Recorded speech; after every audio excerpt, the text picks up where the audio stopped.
자, 한 절씩 교독해 봅니다. 광야와 메마른 땅이 기뻐하며 사막이 백합화 같이 피어 즐거워하며 무성하게 피어 기쁜 노래로 즐거워하며 레바논의 영광과 갈멜과 사론의 아름다움을 얻을 것이라. 그것들이 여호와의 영광 곧 우리 하나님의 아름다움을 보리로다. 너희는 약한 손을 강하게 하며 떨리는 무릎을 굳게 하며 겁내는 자들에게 이르기를 굳세어라, 두려워하지 말라. 보라, 너희 하나님이 오사 보복하시며 갚아주실 것이라. 하나님이 오사 너희를 구하시리라 하라.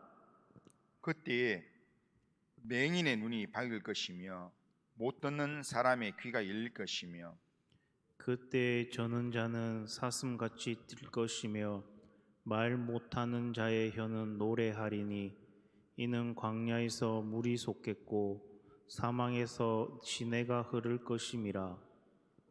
뜨거운 사막이 변하여 못이 될 것이며 메마른 땅이 변하여 원천이 될 것이며 승냥이에 눕던 곳에 풀과 갈대와 부들이 날 것이며 거기에 대로가 있어 그 길을 거룩한 길이라 일컫는 바 되리니 깨끗하지 못한 자는 지나가지 못하겠고 오직 구속함을 입은 자들을 위하여 있게 될 것이라.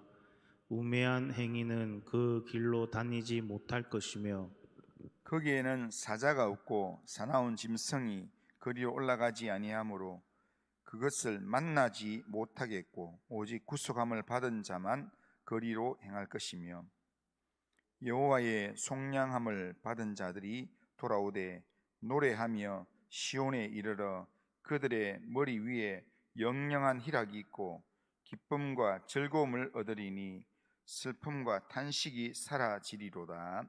아멘. 자, 오늘 이 이사야 35장은 장차 하나님이 이루실 시온의 회복, 예루살렘의 회복을 말씀하는 내용입니다.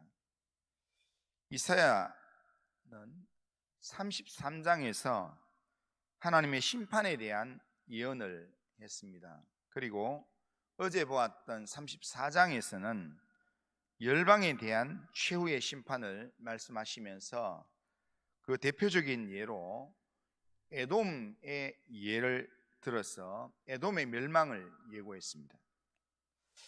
에돔은 당시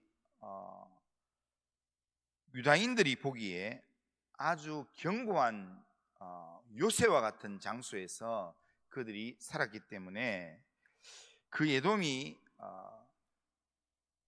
얼마나 참담하게 멸망하는지를 들으면서 최후의 심판이 모든 민족에게 임하겠다라는 것, 그리고 그 에돔의 멸망을 들으면서 얼마나 무섭고 두려운 심판인지를 그들은 알게 되었을 것입니다.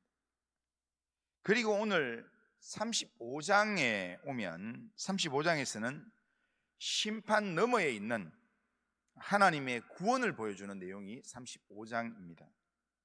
하나님께서 친히 오셔서 자기 백성을 구원하시고 광야 같은 땅을 회복하시면서 또한 구속받은 백성을 거룩한 길로 인도하여서 시온으로 돌아오게 하실 것이다 라는 약속의 말씀입니다.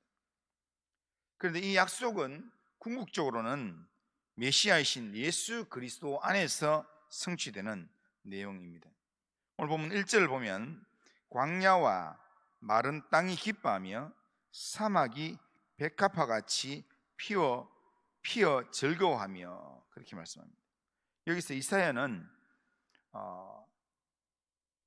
장차 예수님께서 이 땅에 오실 때의 모습을 이야기합니다. 예수님께서 이 땅에 오시기 약 700년 전에 장차 메시아가 오시면 광야와 메마른 땅이 기뻐하면서 사막이 백합화같이 피어 즐거워하게 될 것이다 라고 지금 이사야가 예언하고 있습니다. 본문의 광야와 메마른 땅은 먼저 하나님의 심판으로 황폐하게 된 그 유다 땅을 의미합니다. 하지만 그 땅은 하나님의 구원으로 새롭게 회복되는 모습, 이 유다의 회복되는 모습을 지금 보여주는 내용입니다. 그러니까 이 회복은 땅만 회복되는 게 아니라는 겁니다. 땅의 변화에만 머무는 게 아니라 그 땅에 사는 하나님의 백성도 함께 회복된다는 겁니다. 그러므로 우리는 이 말씀을 통해서 죄와 또한 낙심으로 메말라버린 우리의 심령까지 하나님께서 새롭게 하신다라는 그 하나님의 은혜를 우리가 바라볼 수 있어야 합니다. 심령이 광야처럼 메말라서 하나님께서 기뻐하실 만한 것이 전혀 없는 그 심령에게 하나님께서 구원의 길을 열어주시기 위해서 광야와 메마른 땅과 사막과 같은 그런 세상에 친히 오신다는 겁니다. 친히 오셔서 구원의 은혜를 주신다는 겁니다. 예수님께서 우리 가운데 오신 것은 구원의 은혜를 주시려고 우리 가운데 오셨습니다. 그래서 사막과 같은 마음에 생수가 흐르게 하고 백향목으로 가득한 레바논처럼 아름다운 꽃들로 가득한 사론의 목초지처럼 아름다운 땅으로 회복하신다라는 겁니다. 하나님께서 우리를 회복시키는 목적은 단순히 우리의 형편을 좋게 만든 데 있지 않습니다. 회복의 가장 큰 복은 하나님의 영광과 하나님의 아름다움을 보게 하는 겁니다. 그래서 2절에서 이사야는 메시아가 오시면 광야와 메마른 땅과 같은 자들이 하나님의 아름다움을 보게 될 것이다, 그렇게 말씀합니다. 이사야의 이 예언대로 하나님께서 예수님께서 임마누엘로 우리 가운데 오셔서 광야처럼 메마른 사마리아 사람들이 주의 이름을 높이며 찬양하는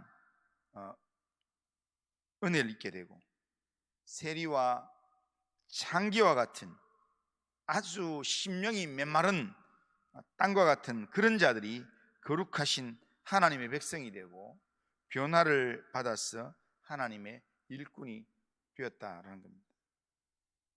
그래서 3절 4절에 보면 너희는 약한 손을 강하게 하며 떨리는 무릎을 굳게 하며 겁내는 자들에게 이르기를 굳세어라, 두려워하지 말라, 보라 너희 하나님이 오사 보복하시며 갚아주실 것이라, 하나님이 오사 너희를 구하시리라 하라, 그렇게 말씀합니다.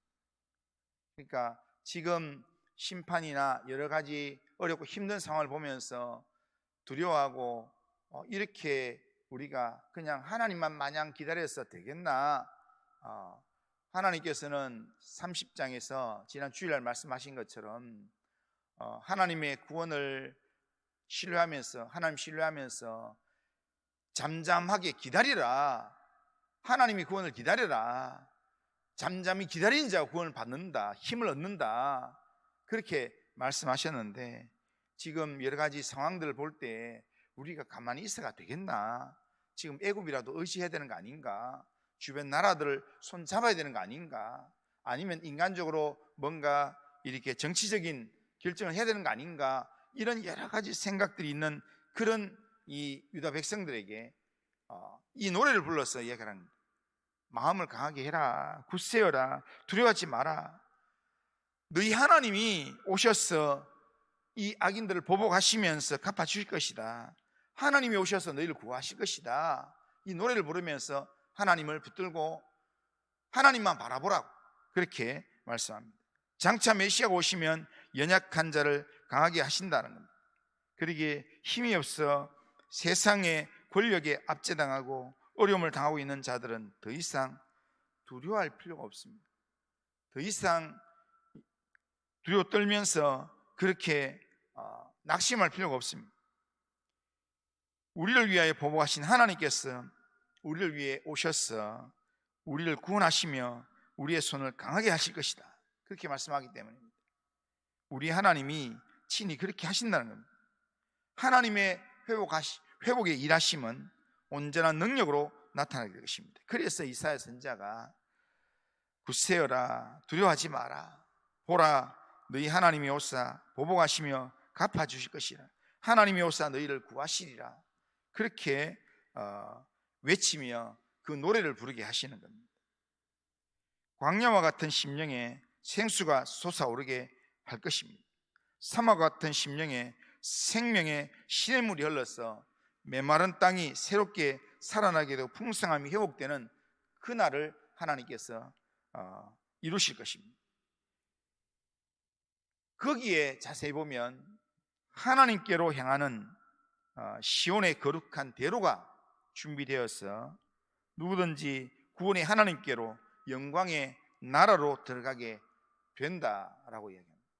그날에 하나님께서 이렇게 이 광야와 같은 심령의 생수를 솟아나게 만들고 사막 같은 심령의 생수의 시냇물이 흐르면서 메마른 땅이 새롭게 살아나게 하는 그때에 시온의 대로가 있으면서 거룩한 길이 열리면서 거기에 하나님께로 나아가는 길이 열리게 된다는 겁니다.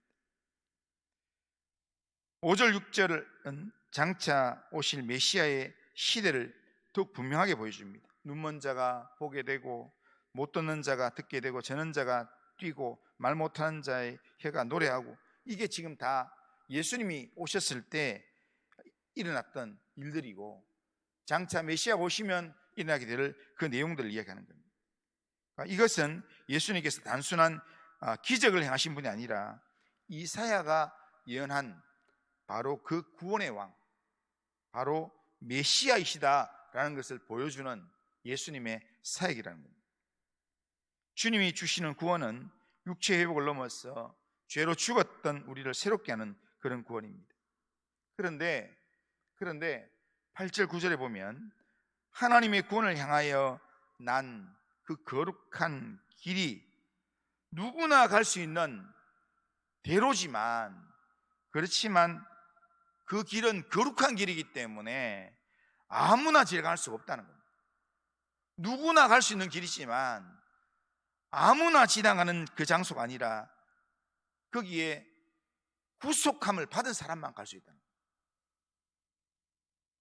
구속함을 받은 사람이라는 말이 다르게 표현하면 예수님을 통해서 죄 사함을 받은 사람, 예수님으로 말미암아 거듭난 사람, 예수의 은혜로 말미암아 하나님의 자녀가 된 사람만이 그 길로 나아갈 수 있다는 겁니다. 그 길은 우리의 공로나 우리의 의나 우리의 어떤 경험이나 능력으로 들어가는 길이 아닙니다.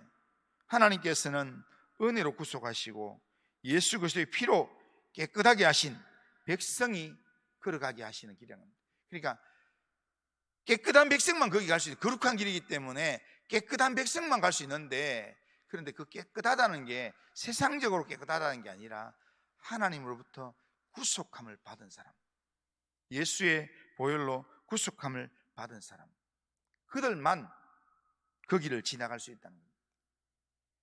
예수를 통해 세상을 받고 거듭난 자들이 구원의 길을 지나가며 우리 위에는 영원한 기쁨, 영원히 사라지지 않는 하나님 나라의 기쁨과 즐거움이 있게 된다라고 말씀합니다.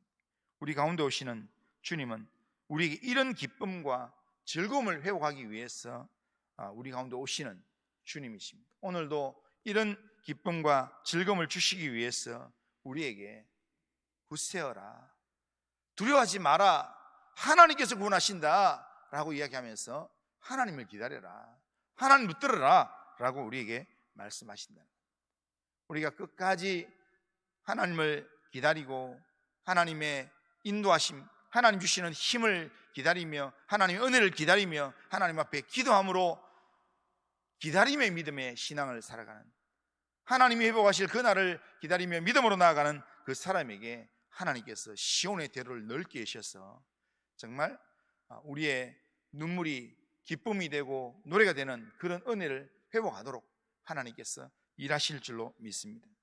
구원의 대로를 준비하시는 그 하나님을 오늘도 믿음의 눈으로 바라보면서 오늘도 하나님께 우리 인생을 맡기면서 하나님만 기다리고 하나님만 의지하는 믿음으로 강하고 담대한 믿음으로 이 하루를 살아가는 우로나 좌로나 치우치지 않는 하나님과 하나님 말씀만 붙드는 그런 믿음의 삶을 살아가는 우리 성도님들 다 되시기를 주님의 이름으로 축원합니다.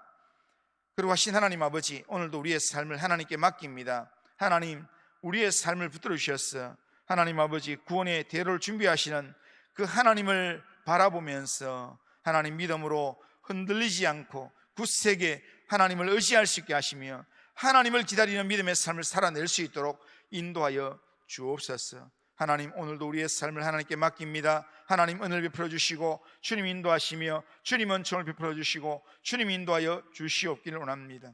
오늘도 하나님의 은혜 안에서 믿음으로 주님 바라볼 때 하나님께서 우리 영혼을 하나님 붙잡아 주시고 인도하여 주옵소서. 예수님의 이름으로 기도드리옵나이다. 아멘.